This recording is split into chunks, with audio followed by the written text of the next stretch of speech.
Gentlemen, very warm welcome to this a webinar on respecting environment global challenges.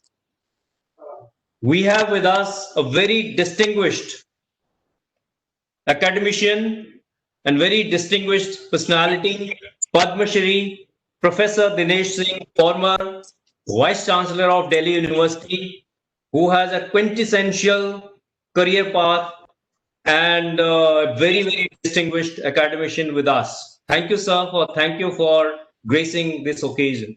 Thank you.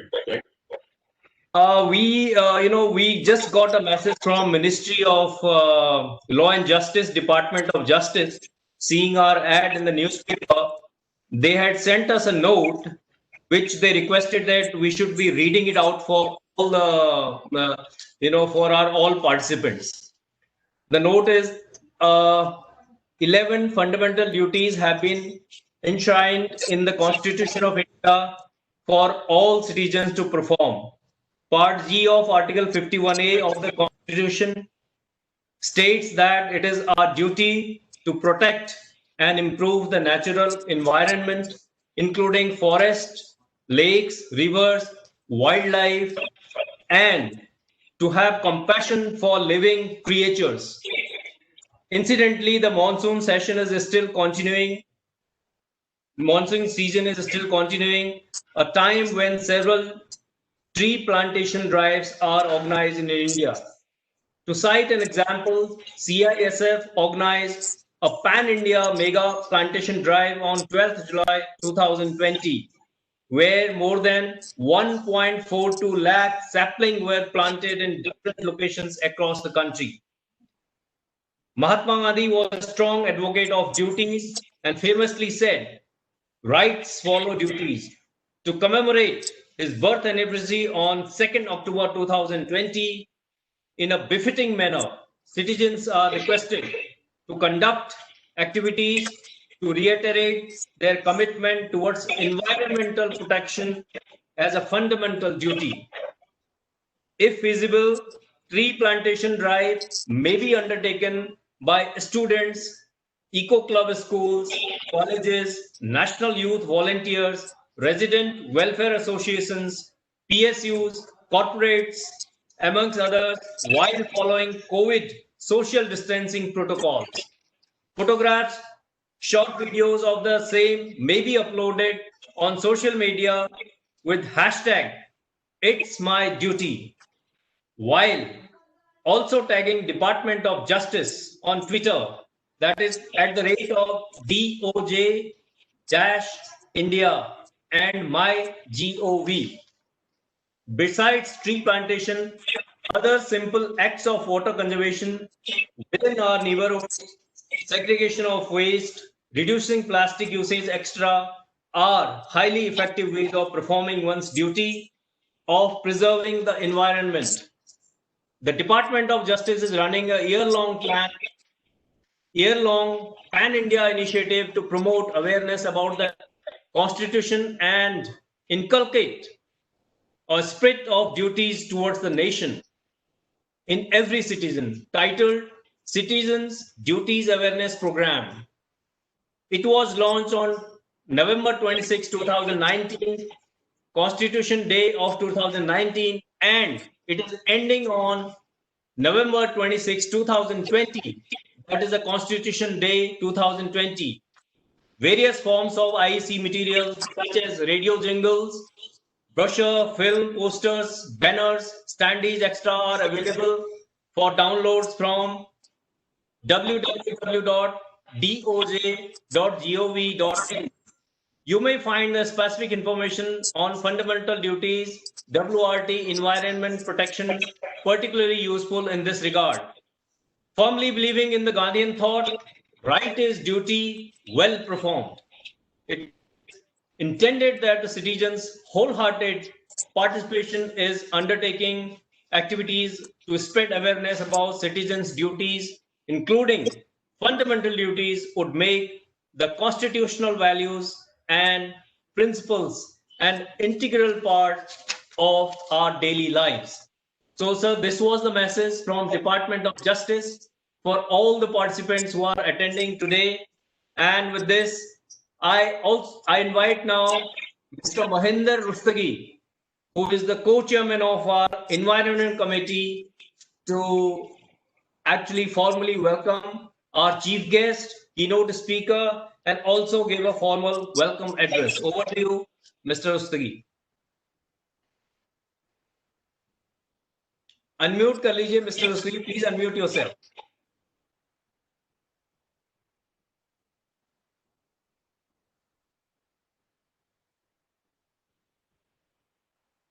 Yeah. Yeah, good afternoon, Dr. Mehta. Good afternoon to all. It is my privilege to extend a warm welcome to Dr. Denis Singh to speak on a very important subject respecting the environment global challenges. I also extend a hearty welcome to the leadership team, Dr. Agrawal, Mr. Sanjay Agrawal, Sri Multani, Dr. Mehta, Kanchanji, and the chairman and co-chairman of the Environment Committee. It is important to have a proper understanding as to what do we mean by environment. You know, it has many meanings to each one of us. So environment, in a simplest way to define, is the surrounding of all of us we live in, which is created by the nature, which has the 5 elements. 5 elements, namely earth, water, fire, air, and the space. The nature created these 5 elements so that the biodiversity could survive. Ancient wisdom also talk of these 5 elements, and these are sole existence of the human existence on this earth. What we eat comes out of the earth, what we breathe comes out of the air, and the body mainly consists of the water. On one side, the environment is the essence of our existence. On other side, the disrespecting to the environment has become the key challenges for our existence. I'm reminded of the saying of great Mahatma Gandhi ji, the world has enough for everyone's need, but not enough for everyone's greed. The topic is so interesting, and so is our learned speaker, Dr. Denis Singh, who is a social reformer, and we could equate him with the great Sri Vivekananda for his contribution to the mankind, especially in the education sector. Now, I take pleasure to introduce Dr. Denis Singh, though each one of us, we know him very well, but it's my formal duty to introduce him. He is a reformer, educationist, and is known for his immense contribution to the education sector. Dr. Denis Singh was awarded with the Padam Shri, one of the highest civilian awards in 2014, in recognition of his distinguished services in literature and education. He is the product of Delhi University, where he acquired the bachelor and masters. He holds honorary doctorate from many universities, including University of Edinburgh, UK, University of Houston, Texas, USA, National University of Ireland, and National Institute of Technology, Kurukshetra.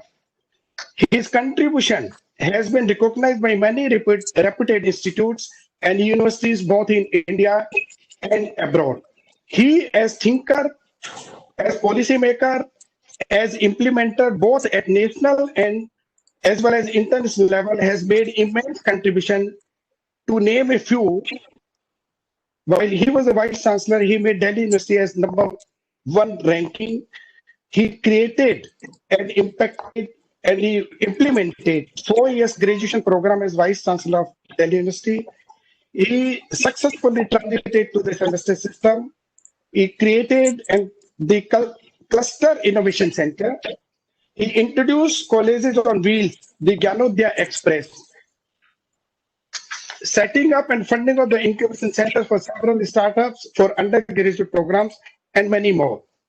Area of his mathematical specialization covers the functional analysis and harmonic analysis and operators and functional theory. He has co-audited and co-authored several books and also contributed over 35 research papers. He has varied other interests, including philosophy, literature, sports. Also, he is an active painter who has held independent exhibition of his paintings. Now, you know, whatever I spoke on behalf of Dr. J.P. Gupta, as you know, it's been told that, you know, He's not keeping well since yesterday, so he couldn't attend.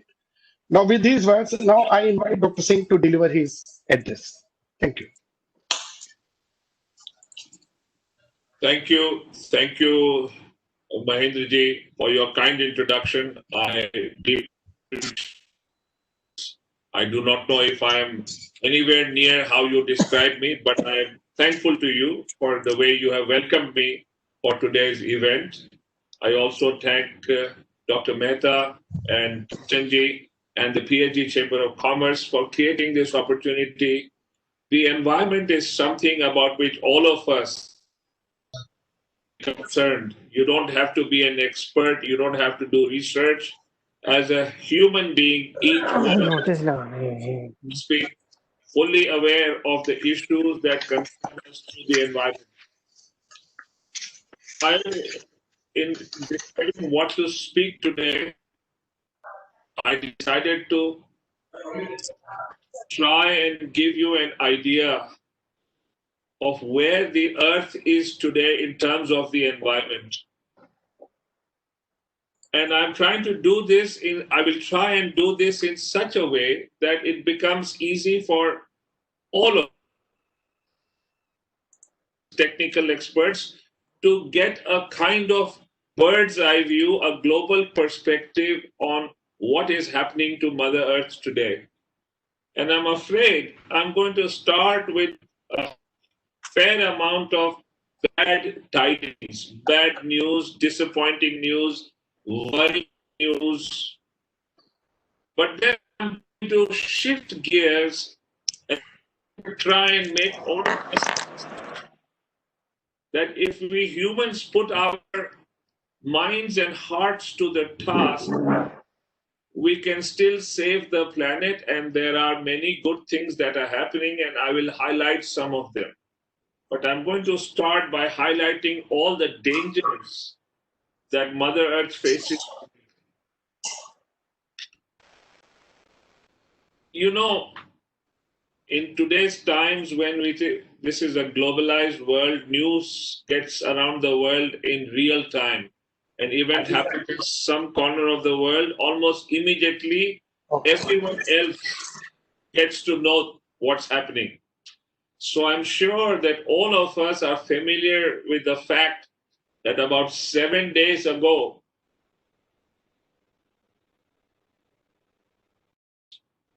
42 square miles in area broke off from Greenland and fell into the Arctic Ocean. So this is 42 square miles of just full of ice. It breaks off from Greenland and goes into the Arctic Ocean. Is this bad news?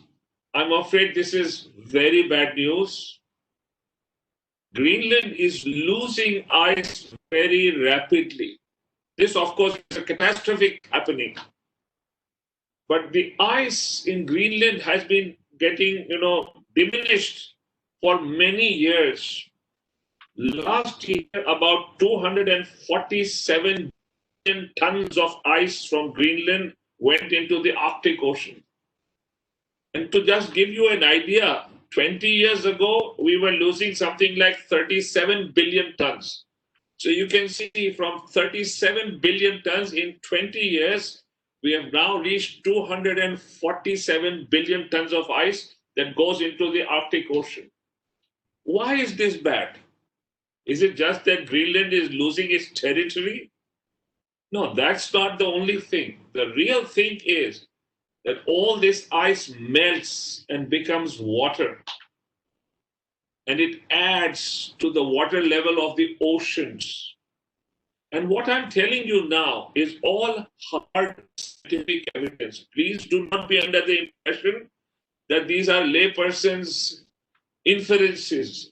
I have now looked at the data, I have looked at all the research. Some of the world's finest minds and some of the world's greatest human beings have been looking at these things from a very scientific viewpoint and have come to these startling conclusions. How do I know that water levels are actually rising if so much ice is getting into the oceans? How do I really conclude that water levels rising. Here is some hard evidence. Last year, in the island of Miami, in the city of Miami, at high tide, seawater entered into the streets of Miami. This is the first time.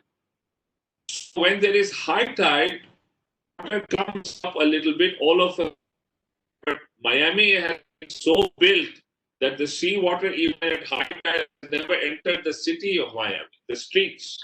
Last year, at high tide, water entered right inside the streets of Miami, and there were ocean fish swimming around in the streets. It was full of water.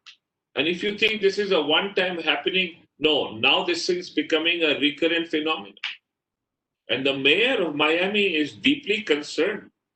And he has appealed to both parties that govern the United States, either in Congress or in the White House, to come together and do something. This is not about politics. This is about survival of the planet. And if you think this is happening only in Miami, no, it is happening all around the earth. In the Pacific Ocean, there are islands. With just 20 years ago, there was a fair amount of land. All of that land has already been submerged. I heard the New Zealand Prime Minister, who is a great votary of environmental protection, make this statement. She said she has personally seen those islands which are now submerged because sea levels are rising. All these things are also creating huge anomaly in the global temperature, the temperature of the earth. Do you know how? So the polar regions, both in the north and the south, are really capped with ice, which is totally white, and it reflects the heat of the sun. So it does not allow the heat to penetrate the earth and get into the oceans. Once this ice starts melting, once the surface area of ice reduces, then this heat begins to get absorbed by the water. And this has been happening in the Arctic region. So the Arctic region is now absorbing a huge amount of heat from the sun because there isn't enough ice around there. And you know, in 2012, as measured, in 2 weeks, the Arctic region, because it had lost a fair amount of ice, in 2 weeks, it absorbed more heat than the entire energy that the United States consumes in a whole year. Please contrast this. So the United States is a huge consumer of energy for all kinds of reasons. It's a high technology, high-end, high-living kind of country. It's a well-developed country. What it consumes in terms of energy in a whole year, that much heat energy was absorbed in 2012 in the Arctic region in just 2 weeks. That just gives you an idea of what is happening in the world right now. So global temperatures are rising. And these events are also occurring in the South Pole. If you think it's only the North Pole, there are parts of the Antarctic ice shelf that have been lost forever. We will never be able to recover them. All that is harming the oceans. And if you think that's the only place where danger occurs, let me give you some more facts. You know, in 1945, almost exactly 75 years ago, Hiroshima in Japan was bombed with a nuclear bomb, an atom bomb. That atom bomb was roughly equivalent to 16,000 tons of dynamite being exploded together. That's the kind of energy it had. 16,000 tons of dynamite. If you explode all of it together, that's the kind of heat energy that was generated by the atom bomb in Hiroshima 75 years ago.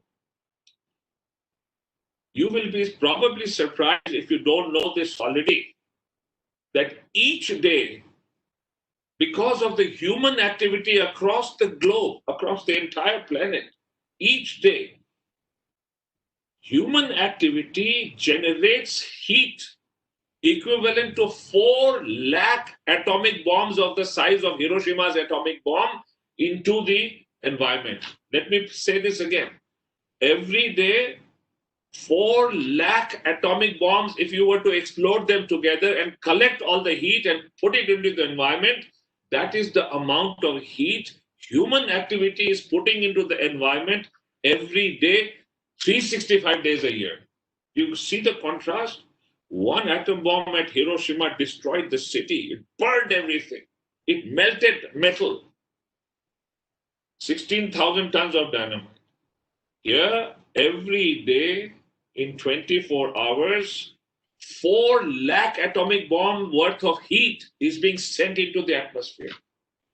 And we do that throughout the year. That's the kind of human activity that is taking place in this planet. And what happens to this heat? It goes up into the environment, right up there in the sky around us. And we have this vague notion that the sky is some vast, infinite place, absorbs everything, it takes care of everything. Do you know that the atmosphere is just 16 kilometers deep? So if I were to go straight up from where I am, after crossing 16 kilometers, there will be no environment at all. It will be just pure vacuum in space. There'll be no oxygen, no air, nothing. So the environment is just a thin layer around the planet Earth. So the distance, 16 kilometers, is less than Indira Gandhi Airport to Connaught Place. That's the only thickness of the environment, and every day human activity is spewing 4 lakh heat from 4 lakh atomic bombs of Hiroshima's size every day. And what happens to this? You know what happens? This heat gets trapped in the atmosphere, and 90% of this heat gets absorbed by the oceans. So the oceans of the earth are trapping this heat inside them. What happens then? So the temperatures in the oceans are rising on a daily basis. Now, this is recorded evidence. I'm not talking like a novelist trying to scare anyone. This is hard evidence collected by scientists over a long period of time. Now, finally, the science has become a proper science where you can understand with scientific facts and arguments exactly what is happening. So once the oceans start heating up, they vaporize the water because of the heat. So all the ocean water begins to rise up into the atmosphere in huge amounts. Scientists call them atmospheric rivers because of the quantity and volume of water that goes around in the atmosphere because the oceans are heating up. And what happens then? All kinds of storms start occurring, damaging the environment. Even as I speak with you, a tropical storm is approaching the Texas, Louisiana coastal area in the Gulf Coast in North America. Just a month ago, there was a hurricane that went there. This is now becoming a regular and frequent occurrence. These things used to happen 20, 30 years ago, once in 5 years, once in 8 years. Now they're happening with such frequency. A month ago, we had a major hurricane, such fast winds at about 120 miles an hour, same place. And now another tropical storm is about to hit the coast in just 1 month's time. And the frequency over the last few years in that area has increased, and I'm familiar with that area because I hold a professorship at the university. I have spent about 1/4 of my academic life there. So I know exactly what happens, and before my very eyes, I can see the frequency of these storms. Do you know, just a few years ago, the city of Houston received a huge amount of rain through one of these storms. 1 day's rain was billions of gallons of water, much more than 2 days of full flow of the Niagara Falls. Just compare this. If you've ever had a look at the Niagara Falls, either in a movie or in person when you visit North America, you can see it's the largest magnitude of water that goes over the falls, the largest falls in the world. If you were to collect all the water that goes to the Niagara, that's the kind of rainfall the city of Houston received in just one day in a storm. It was completely flooded. Many people died. That's the kind of damage it is causing. You know, these storms also cause all kinds of other effects. In 2015, similar storm caused by this moisture that goes into the atmosphere when the oceans heat up in the Midwestern region of the United States. And in the middle of winter, 29th December 2015, the Arctic region's temperature shot up by 50 degrees Fahrenheit. Just think of the rise suddenly, just suddenly in a matter of hours, because of this storm in the United States. In the middle of winter, 29 December 2015, the temperature of the Arctic region shot up by 50 degrees Fahrenheit. You can imagine what it does. The ice will obviously melt and melt and melt. Heat is also increasing all around the globe. Temperatures are rising and they vaporize moisture in the earth around us. That is why we are facing droughts. I don't know how many of you have followed the drought of Syria, which was from 2006 to 2010, the severe drought of 4 years. It destroyed 60% of the farmland of Syria. 60% was destroyed. It has not been recovered because all of it has become desert. Why? Because global temperatures are rising. Let's just go back to what I told you. Every day, 4 lakh atomic bombs of the intensity of Hiroshima are being sent into the atmosphere in terms of the heat. So the global temperatures are rising. They create heat all around the environment, into the earth, into the oceans. Because of the heating up, the earth, which has moisture in it, it dries up, leads to drought conditions, and therefore you have conditions like what happened in Syria. You must also have noticed that the fires in California that have occurred this year are the most intense in living memory. Fires in California have been occurring for many years now. Every year they occur. Every year. And because California has been facing a drought for many years, and all their trees sometimes become so dry that they're very prone to catching fire. This year's fires are most intense and are no longer confined to just the state of California. Along the West Coast, all the way up to other states in the northern region, these fires are spreading. And when these fires spread in such vast areas, they destroy forests. When forests are destroyed, 2 immediate things are destroyed. Trees go and animal life goes. If you recall, last year, for a few months, the Australian bushfires were raging. They were unprecedented fires. These fires had never happened at that intensity in the history of Australia. Do you know how many animals were lost in the fires in Australia last year? 3 billion animals were lost. Australia is a huge land. A huge part of Australia was on fire. All those forests, and so all kinds of wildlife was destroyed. 3 billion animals have been lost according to estimates. Suppose these estimates are inaccurate, even if it's not 3 billion, it's certainly a billion. But I have checked accurately, and many estimates say more than 3 billion animals were lost. This is causing enormous damage. You lose animals, the whole ecosystem gets destroyed. Forests are very finely balanced, fine-tuned ecosystems. All species survive at a certain level, which is an optimal level.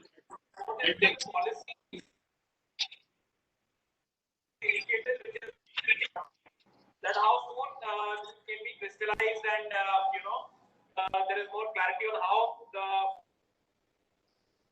these manufactured, so that the whole investment from their side can happen, and we move forward.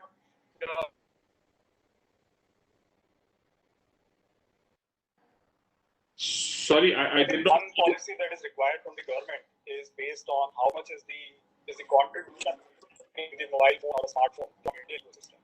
I mean, if we have some mechanism, let's say if it is purely towards the bomb contribution, how much is the procurement from India? That will leverage a lot of the ecosystem. आप जरा देखो तो. I'm sorry, someone else talking or? No, I think we got connected to some other network. I don't think any. Oh, I see.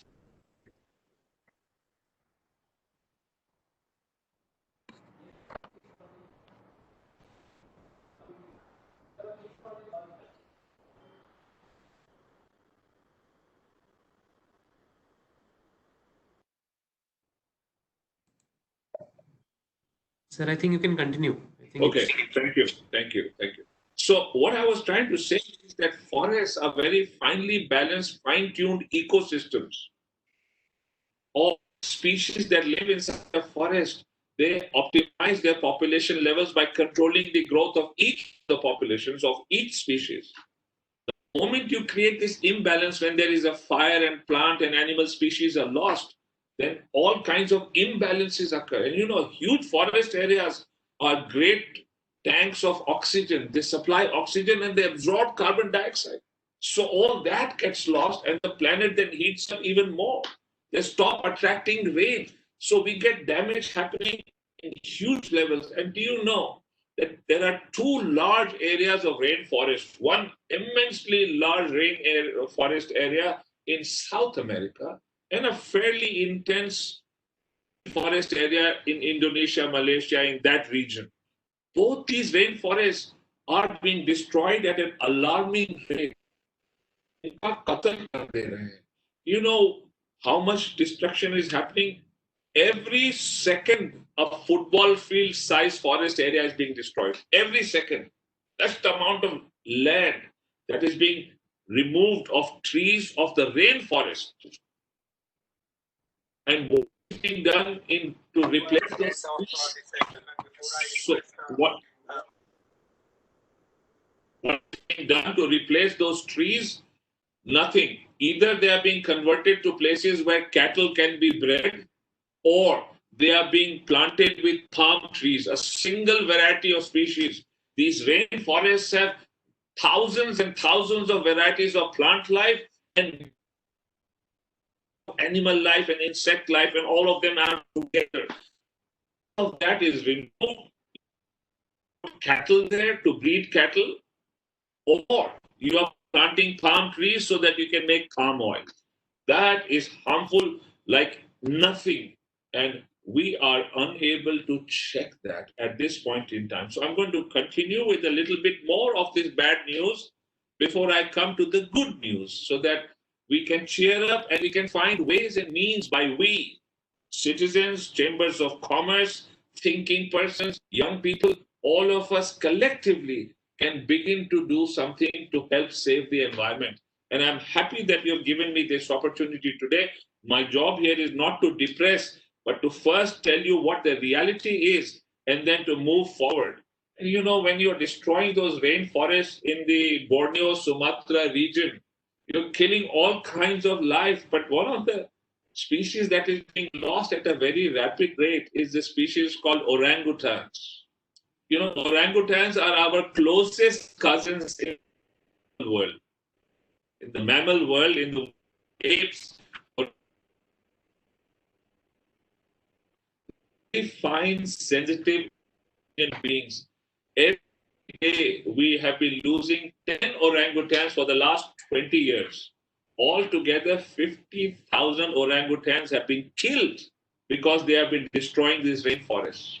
The orangutans are finding it difficult to survive, and they are in danger. They are in danger of becoming extinct. But if you think they are the only species that are in danger of becoming extinct, you have to think again. This kind of damage has been happening in many ways. In 1968, an American thinker, author called Rachel Carson, she wrote a book called Silent Spring. I was in high school. I remember reading that book then. It is one of the first scientific studies of how humans are damaging the environment and how we are losing animal and bird species. Rachel Carson's book predicts that there will come a time when the spring season, जिसको हम वसंत ऋतु कहते हैं, उस season में कोई चिड़िया की आवाज नहीं सुनाई देगी. She warned us in 1968. She could already see the signs that were happening. The use of pesticides was destroying the environment. So many, it was killing lots of bird species in the United States. That's why she did a study. And she was backed by a large amount of scientists and their data.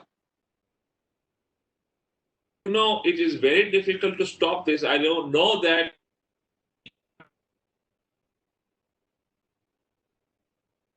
were known to be so harmful for decades after that. And one of the India where there has been a high incidence of cancer, most scientists have been sort of speculating based on some data, partly caused by pesticides like DDT,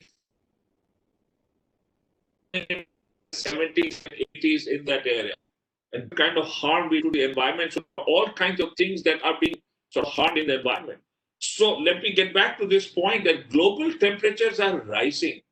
Two of the hottest years in recorded history of mankind, 5 years. So you can see there is mounting data that temperatures are rising. How does this happen? Why is this energy heat spewing into the environment and getting into the oceans?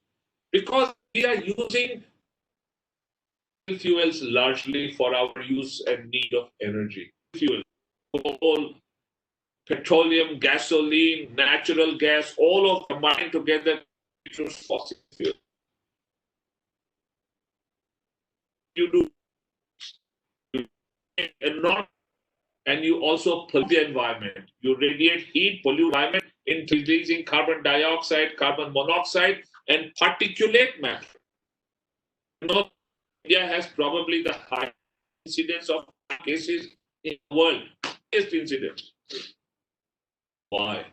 Because our air is fairly polluted. There are many reasons for that. It isn't just fossil fuels. When we do all that crop burning, that causes huge damage to the environment. There's enormous particulate matter and carbon dioxide and monoxide being released into the environment, leading to the highest. India is also the highest incidence of tuberculosis cases in the world. That's also a lung disease. That's also caused by when the lungs become weak, they become prone to infection. So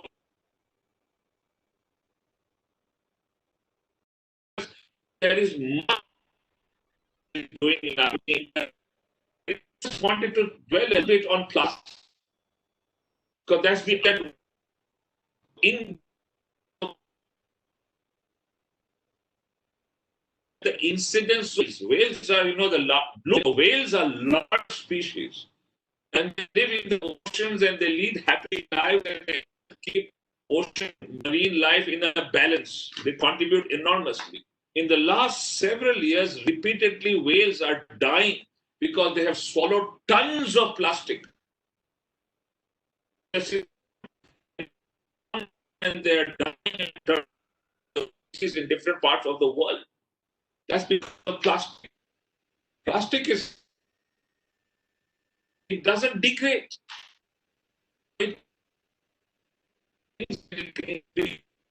By animals that are cows that die because they've ingested. There are other animals that are being the plastic, but plastic is also harming because tons of plastic is turning up in the oceans. Tons and tons of plastic. You will be surprised at how much plastic goes into the oceans. Each year, 12 million tons of plastic enters the oceans. 12 million tons. What happens to this plastic? As I said, the whales swallow them, other species swallow them. Some of this plastic then breaks up into microfibers. These microfibers are destroying coral systems. The great coral reef of just helped balance marine life in the ocean there is now damaged, irreparably damaged in many parts. Why? Because the marine life there is being harmed by warming of the waters and by things like microfibers from plastics. These microfibers enter small living species in the, like clams and other things, this plastic at the micro level, and then they are toxic, they die, they're consumed by other fish who get harmed, they die, and it becomes a chain reaction. So we are losing species at an alarming rate. It has been predicted by the end of this century, half the living species on this planet will be dead because of human activity. Till the century before us, in the 20th century, human activity had begun to affect species. In the 19th century, you could not say that humans are causing the death of species. Now it is certain. And vertebrate species are being lost at an alarming exponential, all because of human activity. And because this is a Chamber of Commerce gathering, I just want to draw your attention to this fact. In India, I think industry generally, corporate world, etc., have been very sober. But when I look at the history of corporate world, then it hasn't been very good. And particularly when I see the history of what it takes. 60s, 50s, 60s, United States had introduced lead in petrol, gasoline, to stop the knocking sound engines of cars. And no one realized that this is harmful. Sometime in the 70s, a scientist, a geologist by the name of Patterson, determined the age of the Earth. He realized that every sample of rock and soil that he took in the US contaminated. Why am I telling you? This is how industrial practice is environment, and we need to be conscious of that. What did they do? He pointed it out. They discredited him.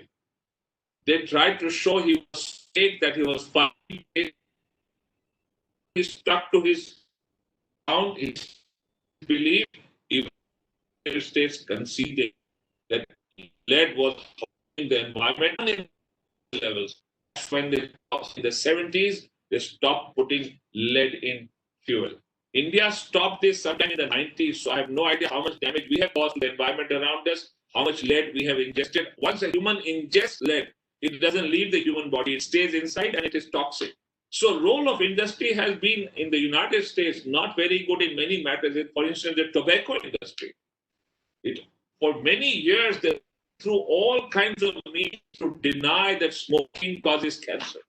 And now, because of all this environmental damage, there are huge lobbies that are just playing the same tricks that the tobacco lobby played to show that no harm is being caused to the environment. If you think everybody is convinced that no harm is being caused to, is convinced that harm is being caused to the environment, you're badly mistaken.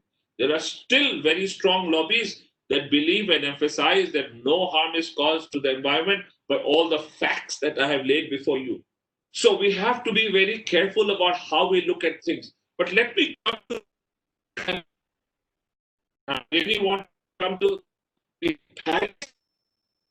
In Paris Agreement was ratified by the United Nations in 2016, but in 2015. Obama was the president of the United States. Our prime minister also traveled, and India reconstructed the Paris Agreement. Now, India, its case that it told all the developed nations that practices that are environment friendly, that harms and slows down the development process. You followed the route developing by harming the environment. Now you have reached a full development area. You wanted to do, you are telling us now not to do, then how we develop? And India put its case strongly and deliberately. Why? Because then negotiations went in a different way and India cooperated. How did we cooperate? I'll give you just one instance. So India signed the Paris Agreement. The United States also signed it. But India agreed to start encouraging, to start switching more and more to renewable energy, particularly solar energy. And our Prime Minister stood firm and he negotiated. And I remember on the sidelines of the Paris Agreement, he had discussions with Al Gore, the former Vice President of the United States, who is a strong environmentalist who believes that we need to do something about the environment.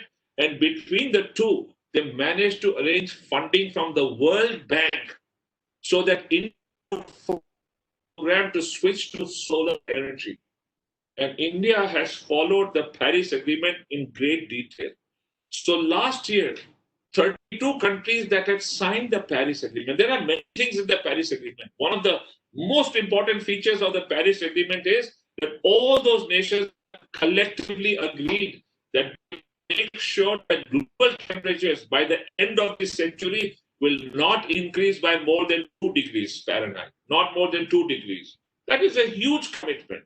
The question is, are countries adhering to these commitments? No. The United States signed it when Barack Obama was president, and when President Trump took, he withdrew from the Paris Agreement, which is a tragedy because the United States, for all kinds of reasons, needs to be committed to this. But there is some good news there also. Even though the federal government of the United States has withdrawn from the Paris Agreement, the states that are governed by governors in fairly independent ways, California, New York, many states and many cities have remained committed to the Paris Agreement. So last year, they looked at 32 countries. There were many other countries that had signed it, but they looked at 32 countries that had signed the Paris Agreement.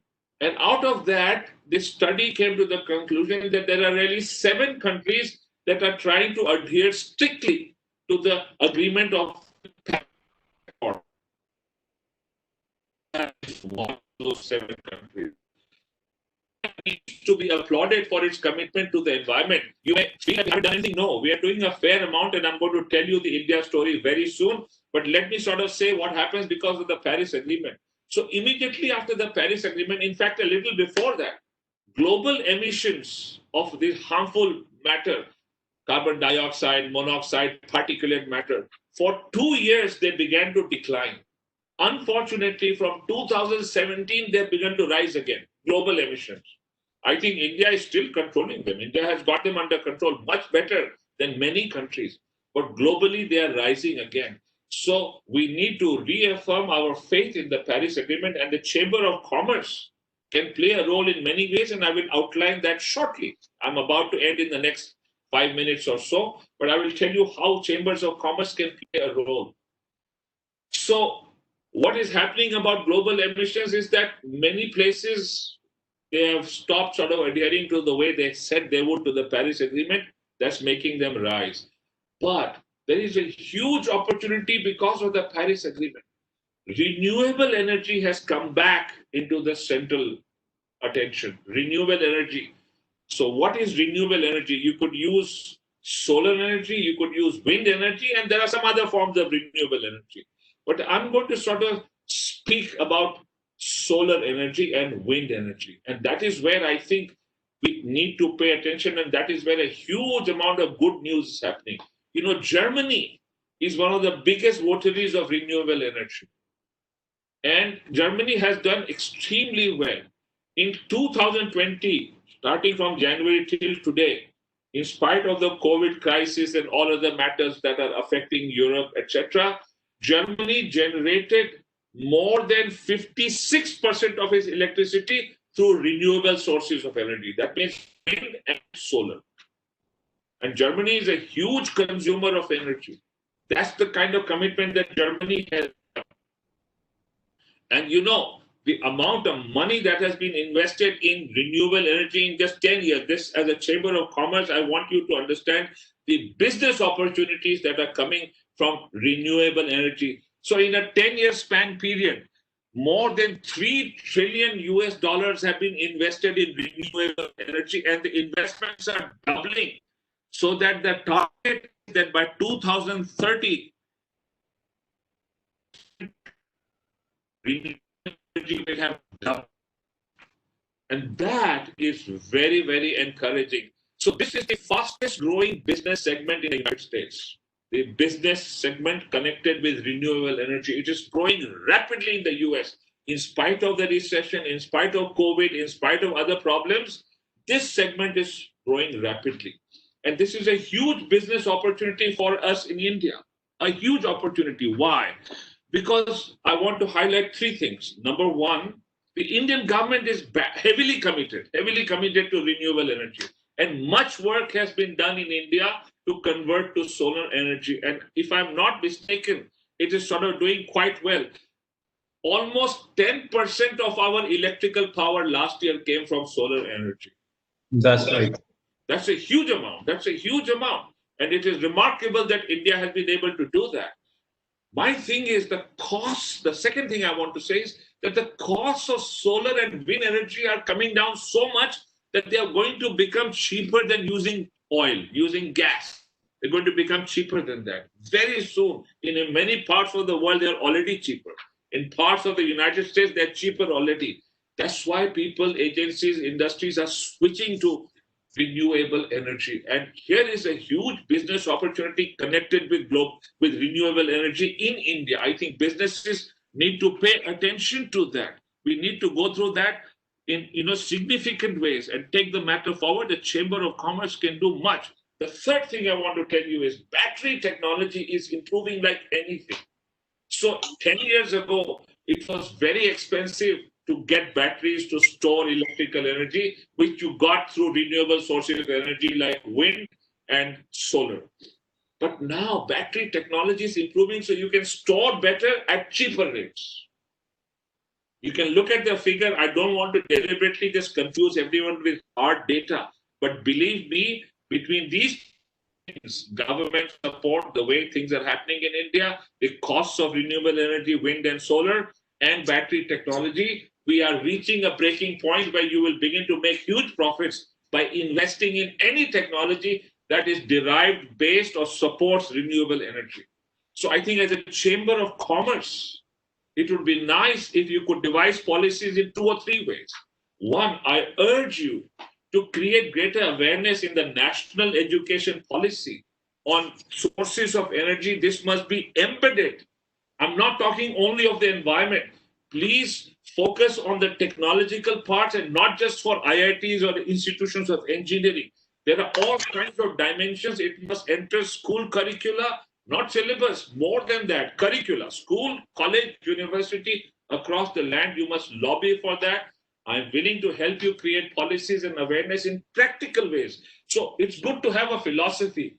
I am not so much a believer in philosophy as much as down-to-earth practical ways of doing things. And India is, it has generated through this rooftop solar energy 4.4 gigawatts last year. I am so happy with my country. I am so happy that we played such a constructive role in the Paris Agreement. I'm happy that the Prime Minister and the Energy Minister, Mr. Piyush Goyal, sat on the sidelines with Al Gore. They worked out this World Bank support. All this is bearing fruit for us now. And India is committed to electric vehicles. Already many companies, I know many car companies in India have begun to market electric vehicles. I know Maruti is testing. The Tatas are doing that. Mahindras are doing that. Incidentally, the Mahindras have committed that by 2040, all their companies will be carbon neutral. I think that is commendable, and this is a huge step from someone who is a significant member of our commercial world. And I think all our members of the Chambers of Commerce and Industry need to think, because it will be sustainable, it will be beneficial. In the long run, it's going to be good for us. And finally, we hear all kinds of things about India, ye, India wo. As a nation, ये अनादिकाल से ये देश चला आ रहा है, अनादिकाल से अनंत काल तक रहेगा. इसमें कुछ बात है जो इकबाल ने कहा, कुछ बात है कि हस्ती मिटती नहीं जहां से. In the countries of South Asia, including China and many other countries, India's track on the environment is pretty good. We have not lost a single species of wildlife since independence. चीता को अंग्रेज बहुत मार गए थे, हम उसको loose कर गए. All other species of wildlife, even though we say forest destroy हो रहा है, ये हो रहा है, we have not lost a single species of wildlife. Just think, 17 years of independence, हमने अपनी सारी wildlife को protect करके रखा. India has done a great job there. It isn't just wildlife. Our forest area has not declined. We have actually recovered a little bit of our forest area. And I want to mention something else. The cyclone Pheline आया था Odisha about 10 years ago. I don't remember the exact date. On the coastline of Odisha, there was a front line of defense in 2 forms. The mangroves that had been there for hundreds of years, mangroves across the coastline. And in the 80s, 70s and 80s, India had imported trees from Australia to line the coastline as a kind of protection against erosion. When Pheline struck the coastline of Odisha, all the Australian trees were completely destroyed. They were completely uprooted. But the mangroves, they stood firm and they protected the coastline of Odisha. That is our traditional heritage, this business of mangroves. कुछ कोई बात थी कि हमने अपने environment को mangroves के through over centuries we had protected them, and we must be conscious of this. Our Chamber of Commerce must be conscious about this, that this kind of heritage must be preserved. And you know, all in all, India is doing pretty well. The areas of concern are we are losing groundwater rapidly. We need to think carefully about that, and not because of what we are doing, but because what is happening in the world.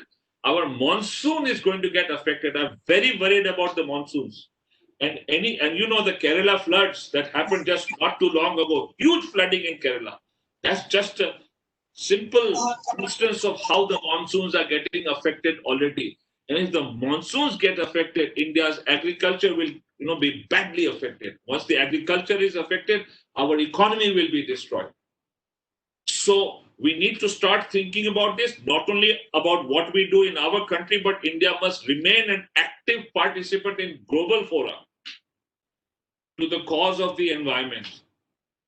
Eventually, as Gandhiji said, it's up to every individual. If you want this change, we have to ask, each one of us must ask ourselves, हम क्या कर रहे हैं? अपने को बदल रहे हैं कि नहीं? Every time I use my cell phone, every time I use my laptop, every time I switch on my light, I am expending energy which is heating the environment. Every time I drive my car, I'm harming the environment. How can we help? And that is not for me or the government to prescribe. अपनी conscious, अपनी अंतरात्मा से पूछ के हम समझें. इसको बड़े खूबसूरती से कबीरदास ने कहा था, घट घट में पंछी बोलता है. That's our conscience. घट घट में पंछी बोलता है, ईश्वर की आवाज. आपे डंडा आपे तराजू, आपे तौलता है. That conscience will tell you तौल के कि ये उचित है कि अनुचित है, उसके अनुकूल हम चलेंगे तो भला होगा. Thank you very much. Thank you, sir. Thank you so much for your luminous speech. I think this is for the first time I have ever heard a speech, a talk, which is so easy to understand. I think we have been talking about global warming for a very long time. I have been attending many seminars. I must admit it with you that today it is for the first time I understood how this global warming is happening and how it is affecting the whole ecosystem. The kind of practical examples that you had given, supported by very valid data, as you yourself are a great mathematician, I think this is very useful for all the participants, for all the people who joined today, sir.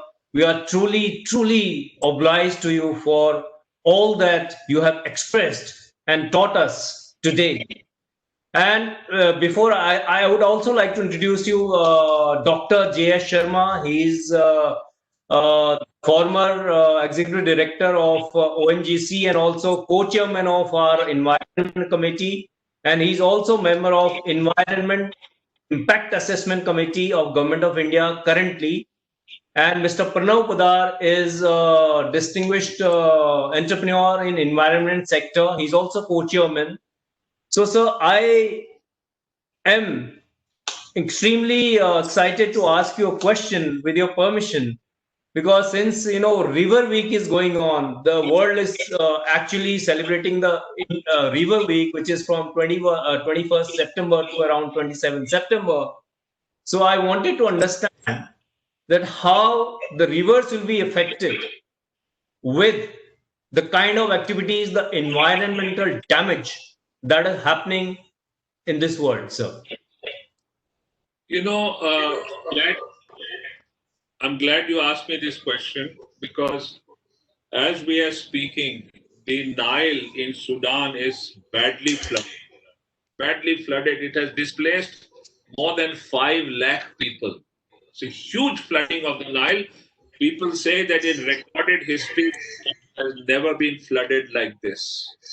Why has that happened? Because of unseasonal rains. Extraordinary amounts of water have entered the areas of the Nile, which is known as the Blue Nile, that part of the Nile in Sudan. And this is something that is happening because not because they did something in Sudan.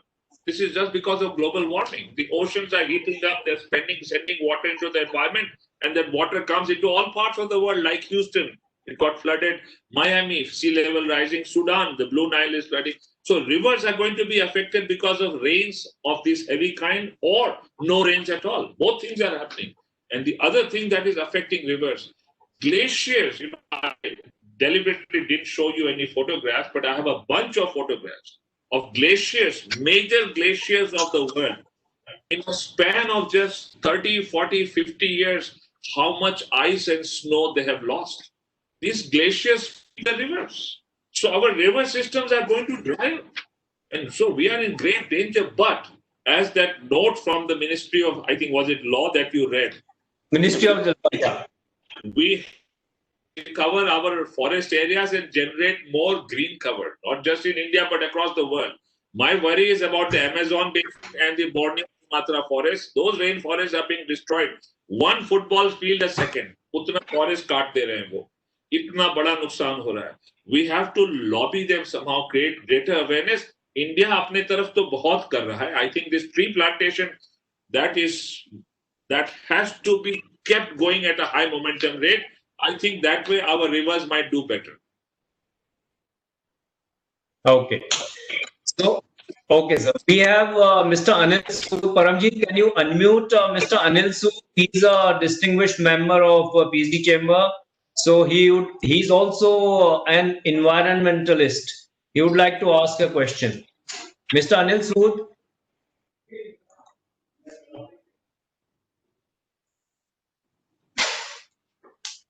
Paramjit. Sir, he already left, sir. He is not in the webinar. Okay, he's not. Okay, no problem. Okay. So, Mr. Pranav Pudar, would you like to ask any question? Yes, sir. So I think to the professor, I think it's a question which has been in my mind for a long time. When we talk about electric vehicles and manufacturing of batteries, it's been said that whether it's in China or other parts of the world, a lot of the industries which are using techniques to manufacture that are also causing. Pranav ji, आपको सुन नहीं पा रहे हैं हम. Can you hear me, sir? Now? Can you hear me? Yeah, we are able to hear you. Pranav ji, we are able to hear you. Okay. Okay. So my question was that a lot of the when we talk about renewables or electric vehicles and components, batteries, a lot of the manufacturing which is happening in the manufacturing of these electric batteries and all of that is also causing a lot of pollution. Consider it as a circular industry.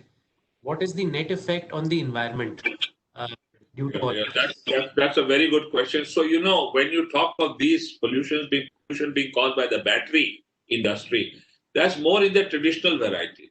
So the new technologies that are coming, the new kind of lithium ion, very specialized kinds of batteries, they are not causing pollution, but you are absolutely right. In the traditional,